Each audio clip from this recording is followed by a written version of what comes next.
Voi vittu, tänne alkoi koulut. Mä joudun taas koulun penkille ja kuuntelee kun oppe jauhoo jotain paskaa tehtävistä ja läksyistä.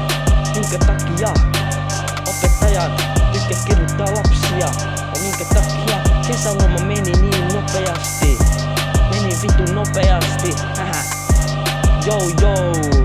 Nopeasti, mutta kun mä joudun 9 ja 8 luokalle, niin silloin siellä on vaan pitkiä päiviä. Eli 6 tunnin päiviä. 6 tunnin päiviä, jou. Ja pitää kuunnella kun ope vaan jauhoo paskaa läksyistä ja tehtävistä. Yeah.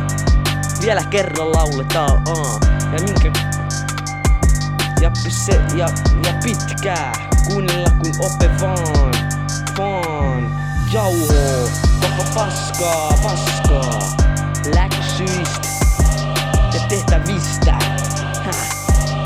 Voi jumalauta, minkä takia koulu on ihan paskaa.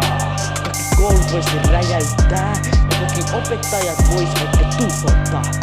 Se on vaan kidutuslaitos ja myös joku vitun perkele vankila. Joo.